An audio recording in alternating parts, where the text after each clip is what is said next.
નમસ્કાર, દૂરદર્શન સમાચાર સાથે હું અમિતા વાંજા। સૌપ્રથમ મુખ્ય સમાચાર।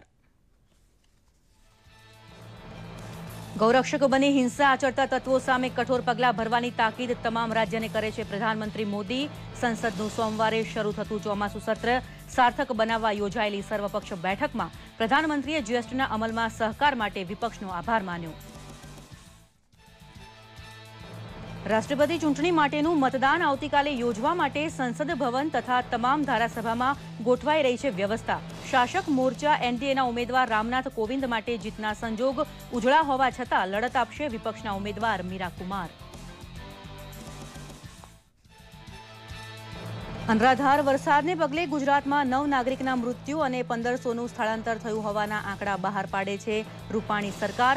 સૌરાષ્ટ્રના આકાશમાંથી વરસાદી વાદળ હટી જતા મહદ અંશે ચોખ્ખો પસાર થયો દિવસ, પરંતુ કચ્છના અબડાસા, લખપત અને માંડવીમાં નોંધાયો 17 ઇંચ વરસાદ। પૂરની આફતમાં અચાનક ફસાયેલા ખેતમજૂરોની વારે હેલિકોપ્ટર પહોંચતા હવાઈદળની માનવતાથી પોરસાય છે ગુજરાત। વઢવાણનું તુવા ગામ હોય કે લીમડીનું નટવરગઢ, દિલધડક રેસ્ક્યુ ઓપરેશન પાર પાડે છે હવાઈદળનું હેલિકોપ્ટર।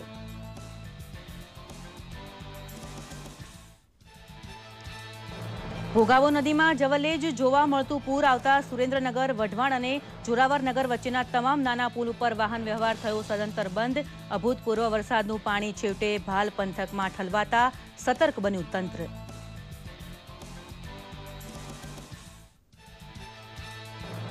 મચ્છુ નદી બે કાંઠે વહેતા મોરબીના મણિ મંદિર પાસે પાણી જોવા ઉમટી મેદની। ટંકારાથી લતીપર વચ્ચેની પટ્ટીમાં પાણી ઓસરતા ગામડાઓ સુધી રાહત પહોંચાડવા તંત્રએ કરી કવાયત। મચ્છુ નદીનું નવલખી પહોંચતું વહેણ ઠેર ઠેર સર્જે છે તારાજી। અમરનાથ ગુફામાં શિવલિંગના દર્શને આવેલ ગુજરાતી યાત્રાળુઓનો કાફલો ત્રાસવાદી ગોળીબારનો ભોગ બને તે ઘટનાને દુઃખદ ગણાવે છે ગૃહરાજ્યમંત્રી। સોમનાથ મહાદેવના પૂજા દર્શન માટે પ્રભાસ પાટણ પહોંચ્યા હંસરાજ આહિર।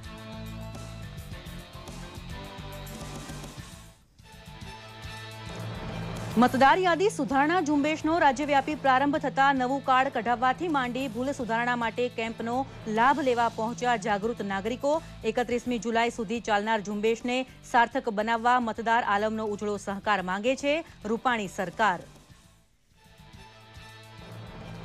અને ગુજરાતભરમાં 10 કરોડ વૃક્ષનો ઉછેર કરવાનો સંકલ્પ સિદ્ધ કરવા વચનબદ્ધ બને છે મુખ્યમંત્રી વિજય રૂપાણી। સાબરકાંઠામાં પાલ દઢવાવ ગામે વિરાંજલી વનનું લોકાર્પણ કરતા કહ્યું, સ્વચ્છ ગુજરાત સાથે હરિયાળું ગુજરાત છે આપણો ધ્યેય મંત્ર।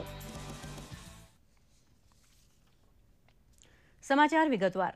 પ્રધાનમંત્રી નરેન્દ્ર મોદીએ ગૌરક્ષાને નામે હિંસા આચરતા તત્વો સામે કઠોર પગલાં ભરવાની ચીમકી આપી છે। ગાયનું રક્ષણ કરવા માટે પૂરતા કાયદા અમલમાં છે ત્યારે કોઈએ રક્ષક બનવા કાયદો હાથમાં લેવાની જરૂર નથી। સંસદના ચોમાસુ સત્રનો સોમવારે પ્રારંભ થતો હોવાથી બોલાવાયેલી સર્વપક્ષ બેઠકને સંબોધન કરતા પ્રધાનમંત્રીએ ઉમેર્યું હતું કે ગૌરક્ષાને રાજકીય કે ધાર્મિક રંગ આપવાની ચેષ્ટા દેશના હિતમાં નથી। જીએસટીનો અમલ સમયસર શરૂ થયો તેની ખુશાલી વ્યક્ત કરતા પ્રધાનમંત્રીએ તમામ પક્ષ તરફથી મળેલા સહકારનો આભાર માન્યો હતો। સંસદીય કાર્યમંત્રી અનંતકુમારે સર્વપક્ષ બેઠક પૂરી થયા બાદ આ માહિતી આપી હતી। ભારતના આગામી રાષ્ટ્રપતિ નક્કી કરવા માટેની ચૂંટણી માટે સોમવારે મતદાન યોજાયું છે। શાસક મોરચાના ઉમેદવાર તરીકે બિહારના પૂર્વ રાજ્યપાલ રામનાથ કોવિંદ છે, તો વિરોધ પક્ષના ઉમેદવાર તરીકે લોકસભાના પૂર્વ અધ્યક્ષ મીરા કુમાર છે। રાષ્ટ્રપતિ ચૂંટવાની પ્રક્રિયા સામાન્ય મતદાનથી થોડી અલગ હોવાથી ચાલો તેની જાણકારી મેળવીએ। ભારતમાં રાષ્ટ્રપતિને ઇલેક્ટોરલ કોલેજ દ્વારા ચૂંટવામાં આવે છે, જેમાં લોકસભાના અને રાજ્યસભાના સભ્ય તથા રાજ્યોના ધારાસભ્યોનો સમાવેશ થાય છે। સંસદ અને ધારાસભામાં વિશેષ નિયુક્ત પામેલા સભ્યો આ ચૂંટણીમાં ભાગ લઈ શકતા નથી। ભારતમાં રાષ્ટ્રપતિની ચૂંટણીમાં એક વિશેષ પ્રક્રિયાથી મતદાન કરવામાં આવે છે, જેને સિંગલ ટ્રાન્સફરેબલ વોટ સિસ્ટમ કહેવાય છે, જેમાં મતદાતા એક જ મત આપે છે, પરંતુ તે કેટલાક ઉમેદવારોને પોતાની પ્રાથમિકતાથી મત આપે છે।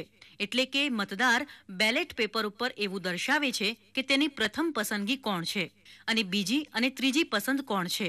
જો પ્રથમ પસંદવાળા મતોથી વિજેતાનો નિર્ણય ના લેવાય તો ઉમેદવારના ખાતામાં મતદાતાની બીજી પસંદને નવા સિંગલ વોટ રીતે ટ્રાન્સફર કરવામાં આવે છે। વોટ આપનાર ધારાસભ્યો અને સાંસદોના વોટનું વેટેજ અલગ અલગ હોય છે। બે રાજ્યોના ધારાસભ્યોના મતોનું વેટેજ પણ અલગ અલગ હોય છે. આ વેટેજ રાજ્યની જનસંખ્યાના આધારે નક્કી કરવામાં આવે છે. સાંસદોના વેટેજની રીત અલગ છે.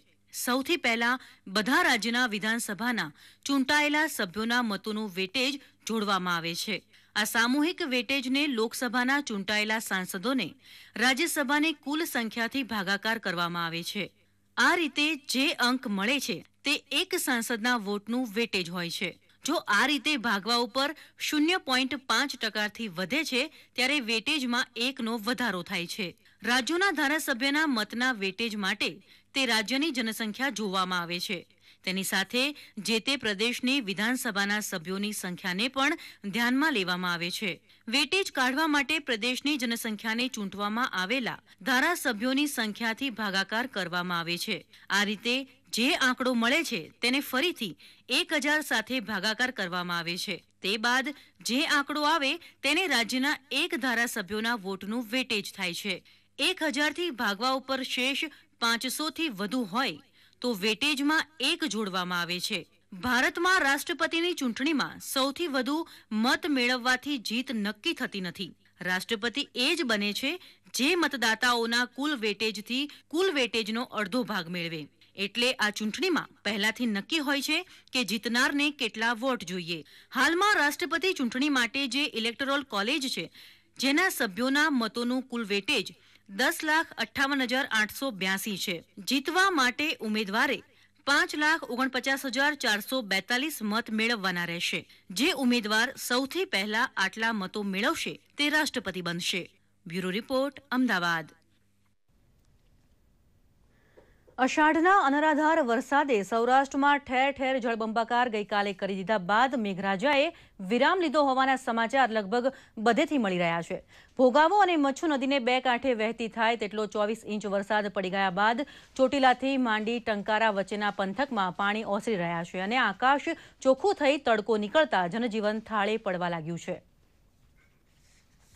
જામનગર નજીક આવેલા અલિયાબાડામાં કોઝવે જેવા બેઠા પુલ ઉપરથી પૂરમાં તણાયેલી અલ્ટો મોટર કાર લાંબી શોધખોળ સાથે મળી આવી છે, પરંતુ તેમાં બેઠેલી 3 વ્યક્તિનો કોઈ પત્તો મળ્યો નથી. જામનગર મહાનગરપાલિકા ફાયર બ્રિગેડ ટુકડી પૂરના પાણીનો પ્રવાહ જે દિશામાં વહ્યો હતો તે તરફ શોધખોળમાં લાગી ગયા છે. ચોટીલામાં 23 ઇંચ જેટલો વરસાદ પડતા ધોળીધજા ડેમ, નાયકા ડેમ, થોરિયાળી, મોરસલ, સબુરી, ત્રિવેણી, ઠાંગા જેવા 6 ડેમો ઓવરફ્લો થયેલા છે અને ભારે વરસાદને કારણે લોકોનું જીવન અસ્તવ્યસ્ત થઈ ગયેલ છે. ગઈકાલે મોડી રાત્રે સુરેન્દ્રનગર શહેરના 3 યુવાનો પાણીમાં ફસાતા નગરપાલિકા દ્વારા સલામત રીતે બહાર કઢાયા છે. ધાંગધ્રા તાલુકાના ભરાડા ગામે 12 વ્યક્તિઓને હેલિકોપ્ટર તેમજ આર્મી અને એનડીઆરએફની ટીમ દ્વારા સલામત બહાર કઢાયા હતા. તેવી જ રીતે સાયલામાં 5, વઢવાણમાં 5, સિયાણીમાં 14 લોકોને સહી સલામત બચાવી લેવામાં આવેલ છે.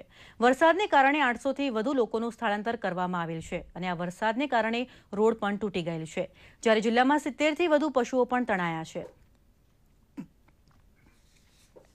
ઉપરવાસમાં ભારે વરસાદને કારણે મોરબીના મચ્છુ ડેમમાં પાણીની પુષ્કળ આવક થઈ છે, જેના પગલે ડેમના દરવાજા ખોલાતા હવે મચ્છુ નદી બે કાંઠે વહેવા માંડી છે. આ અદ્ભુત નજારો જોવા મોરબી અને આસપાસના લોકો મોટી સંખ્યામાં ઉમટી રહ્યા છે. મચ્છુ નદીના કાંઠે આવેલ વાઘ મંદિરે પણ લોકોની ભીડ જામી રહી છે. બીજી બાજુ સાંબેલાધાર વરસાદને કારણે કોઈ હોનારત ન સર્જાય તેના માટે તંત્રને ઊભા પગે રખાયું છે. મોરબી જિલ્લા વહીવટી તંત્ર દ્વારા રહીશોને પણ સાવચેતી રાખવા તાકીદ કરાઈ છે. કચ્છના સરહદી તાલુકા એવા લખપત અને અબડાસામાં ભારે પવન સાથે વરસાદ પડતા મોબાઈલ નેટવર્ક બંધ થઈ ગયું છે, તો નલિયામાં પણ ઠેર ઠેર પાણી ભરાઈ ગયાના અહેવાલ છે. રાહત બચાવ માટે કચ્છમાં તંત્ર સાબદું છે. છેલ્લા 2 દિવસથી સૌરાષ્ટ્ર કચ્છમાં ધમાકેદાર બેટિંગ કરી રહેલા મેઘરાજાએ આજે કચ્છમાં સરહદી વિસ્તારમાં હેત વરસાવતા લખપત, અબડાસા અને માંડવીમાં સારો વરસાદ થયો છે.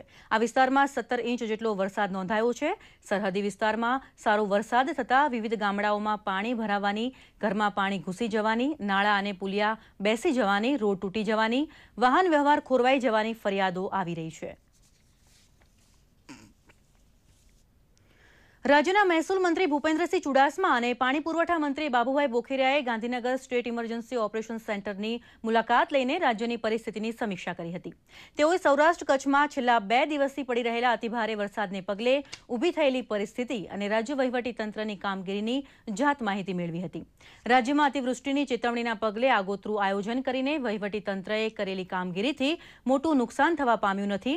વહીવટીતંત્ર દ્વારા 2 દિવસમાં એનડીઆરએફ, એરફોર્સ અને અન્ય તંત્રની મદદથી પૂરના પાણીમાં ફસાયેલા 405 લોકોને બચાવ્યા છે અને 2000નું સ્થળાંતર થયું છે.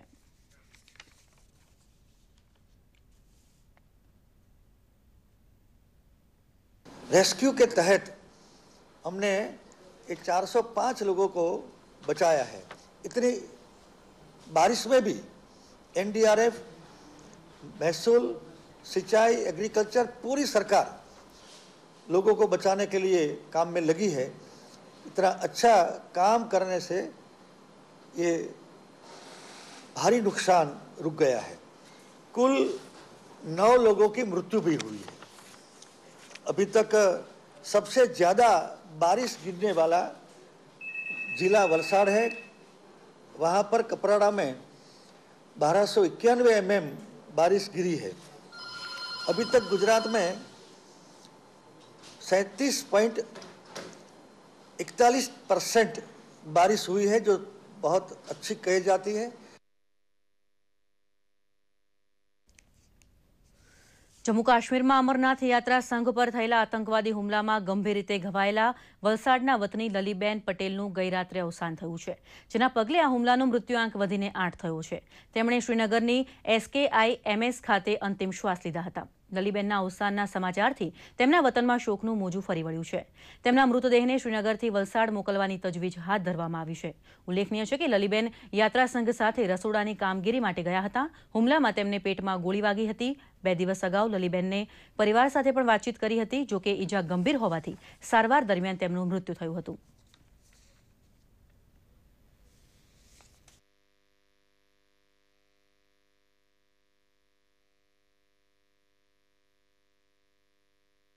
જોવા મળ્યું હતું કે ઓમ ટ્રાવેલર્સ પર હુમલો થયો છે, પણ અમને ના ખબર હતી કે અમારા દાદી પણ આ ટ્રાવેલર્સમાં જ છે. પછી અમે એમટી ટાઈમ દોડામદોડી કરી અને પછી ખબર વોટ્સઅપ પર મેસેજ આવ્યો છે કે આ બસમાંનું લિસ્ટ આવ્યું છે. તે લિસ્ટમાં મારા દાદીનું નામ હતું. તે દાદીનું નામ હતું તે પછી આમ થોડી એમ ટેમ અમે દોડધામ કરી હતી અને તે પછી જાણ મળી હતી કે આ લલીબેન આમાં ઘાયલ છે. તે છતાં પણ આમ કન્ફર્મ નહીં થયું હતું કે લલીબેનને ક્યાં વાગેલું હતું. પછી સવારે ખબર પડી કે લલીબેનને પેટમાં વાગેલું છે. તે પછી એમને શ્રીનગર હોસ્પિટલમાં ટ્રીટમેન્ટ મળેલી છે. તે પછી આજે સવારે ન્યૂઝમાં અમને જોવા મળ્યું છે કે મારી દાદીની ડેથ થઈ ગઈ છે. સોમનાથ મહાદેવના દર્શન પૂજા માટે પ્રભાસ પાટણ આવેલા ગૃહ રાજ્યમંત્રી હંસરાજ આહિરે કહ્યું છે કે અમરનાથ ગુફામાં શિવલિંગના દર્શન માટે છેક ગુજરાતથી આવેલા યાત્રાળુઓનો કાફલો ત્રાસવાદી ગોળીબારનો ભોગ બને તે વાત દુઃખદ છે. મહિલાઓ પર ગોળીબાર કરી ઢાળી દેવાની ત્રાસવાદી હિણપતને તેમણે કાયરતાપૂર્ણ ગણાવી હતી. ત્રાસવાદનો ખાત્મો બોલાવવા સાથે તેનો ઉછેર કરતા તત્વોને નેસ્તનાબૂદ કરતા મોદી સરકાર અચકાશે નહીં તેવી સ્પષ્ટ વાત શ્રી આહિરે પત્રકારો સમક્ષ કરી હતી. આપણા લશ્કર ઉપર પથ્થરમારો કરવા માટે કાશ્મીરી યુવાનોને ગુમરાહ કરવા પાકિસ્તાની ભંડોળ વપરાતું હોવાનું તેમણે જણાવ્યું હતું.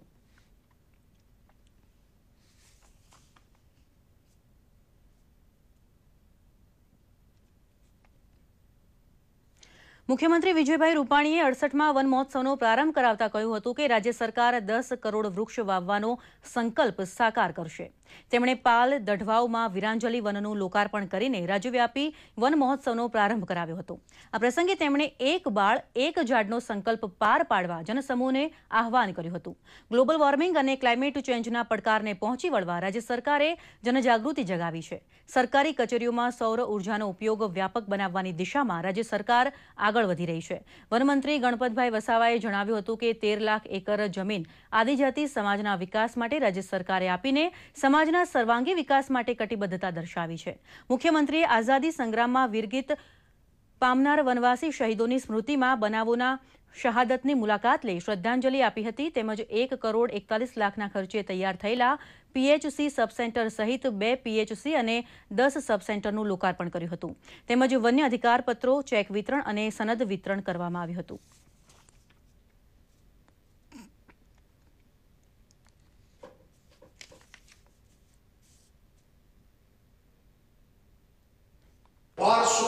વૃક્ષ આજે વાવીને એક શહીદના પાછળ એક વૃક્ષ એ કાયમ એમની યાદ રહે, એમાંથી પ્રેરણા રહે. દેશને બહાર કાઢવા માટે જે લોકોએ શહીદી આપી છે એમની યાદ કરીને આ વનનું આજે આપણે લોકાર્પણ કરેલ છે. ગુજરાતની 6.5 કરોડની જનતા એક થઈને 10 કરોડ વૃક્ષ આ ગુજરાતમાં વાવશે. 10 કરોડ વૃક્ષ વાવવાનો સંકલ્પ આ સરકારે કર્યો છે અને એનો આરંભ આજથી થયો છે.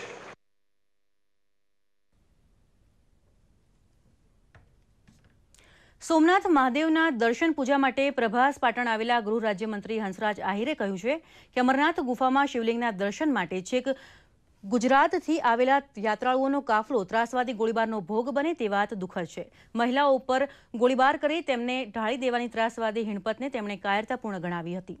ત્રાસવાદનો ખાત્મો બોલાવવા સાથે તેનો ઉછેર કરતા તત્વોને નેસ્તનાબૂદ કરતા મોદી સરકાર અચકાશે નહીં તેવી સ્પષ્ટતા પણ તેમણે કરી હતી.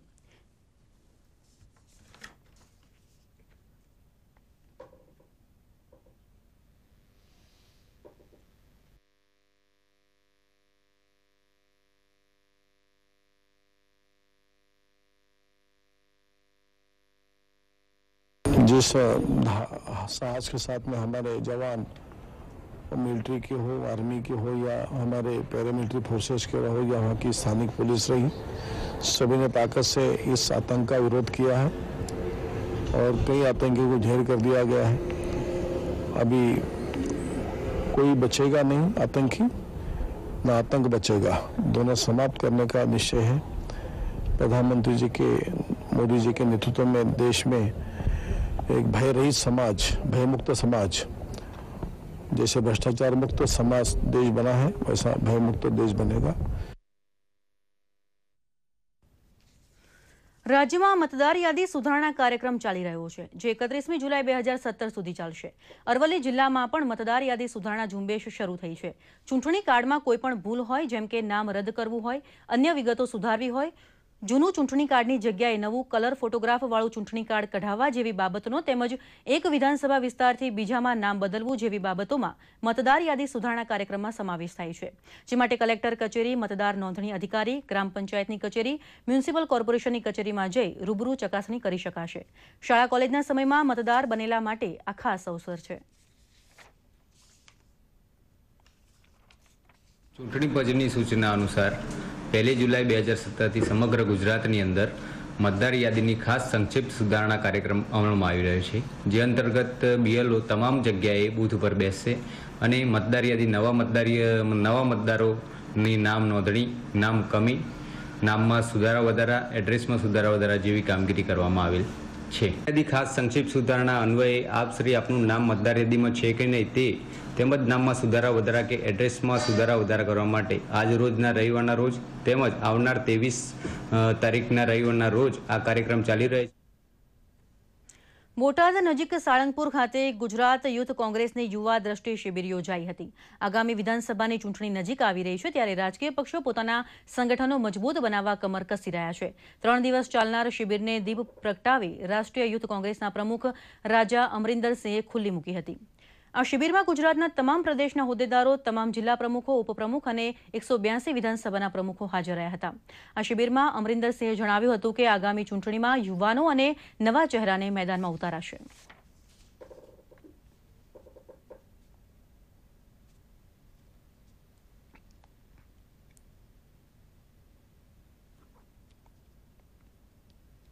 जब भी हमारे चुनाव होता है उसके बाद हम ट्रेनिंग कैंप लगाते हैं. जो नए लड़के चुन कर आते हैं किस प्रकार से आने वाले दिनों में उनको ग्रामीण पर जाकर लोगों के बीच जाकर राजनीति करनी है और किस तरीके से दूसरे की बात सुननी है, ये तमाम तरीके हमारे JNLI की टीम है, मास्टर कोचेज हैं, यहाँ पर 3 दिन का शिविर होता है और आपस में बातचीत होती है कि आने वाली किस प्रकार से हम लोगों के રાજ્યમાં તાજેતરમાં વરસાદની મોસમ અન્ય વિસ્તારોની જેમ ગીરના જંગલોમાં પણ સારો વરસાદ થયો છે. ગીરના જંગલમાં સારા વરસાદથી મચ્છરનો ઉપદ્રવ વધી ગયો છે. શિકારની શોધમાં ગીરના વનરાજ જંગલ છોડીને ગીર બોર્ડરના ગામોમાં લટાર મારી આવે છે. ગ્રામ્ય વિસ્તારમાં આવી ચડેલા વનરાજે એક ભેંસનો શિકાર કર્યો છે. આ ડાલામથ્થો વનરાજ શિકારની મોજ માણી રહ્યો છે તે કેમેરાની આંખે ઝડપાયો છે.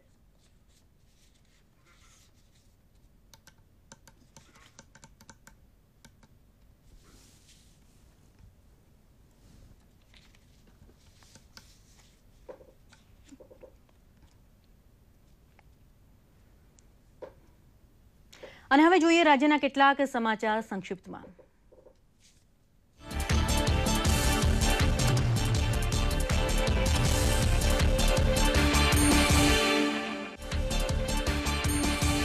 યાત્રાધામ બેટ દ્વારકા જતી ફેરીબોટ ખરાબ હવામાનને કારણે ગુજરાત મેરીટાઈમ બોર્ડ દ્વારા બંધ કરવામાં આવી છે, જેના પગલે અનેક મુસાફરો પરત ફર્યા હતા. જ્યાં સુધી હવામાન સુધરે નહીં ત્યાં સુધી બેટ દ્વારકાની સફર બંધ.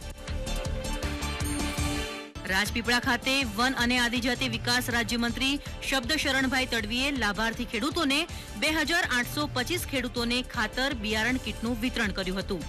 આ પ્રસંગે આધુનિક ખેત પદ્ધતિથી વધુ ઉપર મેળવવા તેમણે કરી હિમાયત. ધોળકા તાલુકા પ્રાથમિક વિકાસ સંઘ દ્વારા શિક્ષણ સહચિંતન શિબિર યોજાઈ હતી. આ પ્રસંગે શિક્ષણ મંત્રી ભૂપેન્દ્રસિંહ ચુડાસમાએ જણાવ્યું હતું કે વિદ્યાર્થીઓમાં શિક્ષણની સાથે સંસ્કારનું સિંચન થાય તે જરૂરી છે. વિદ્યાર્થીઓમાં સંસ્કારનું સિંચન તે શિક્ષકોની જવાબદારી છે. મુખ્યમંત્રી વિજયભાઈ રૂપાણીએ તાજપુરની નારાયણ આઈ હોસ્પિટલ ખાતે ઓપીડી વિભાગ તેમજ અદ્યતન ઓપરેશન થિયેટરની લીધી મુલાકાત.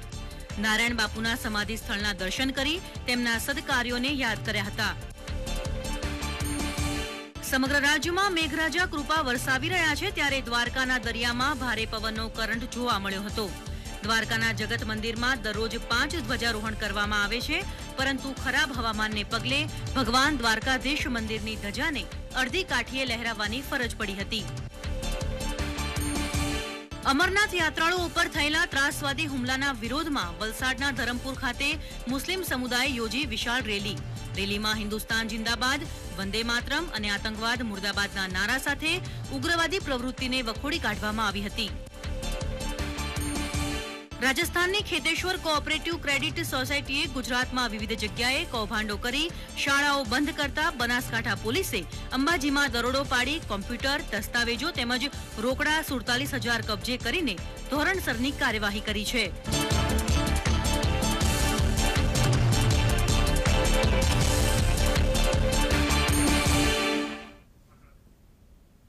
અત્યારે બસ આટલું જ. વધુ સમાચાર માટે જોતા રહો દૂરદર્શન સમાચાર. નમસ્કાર.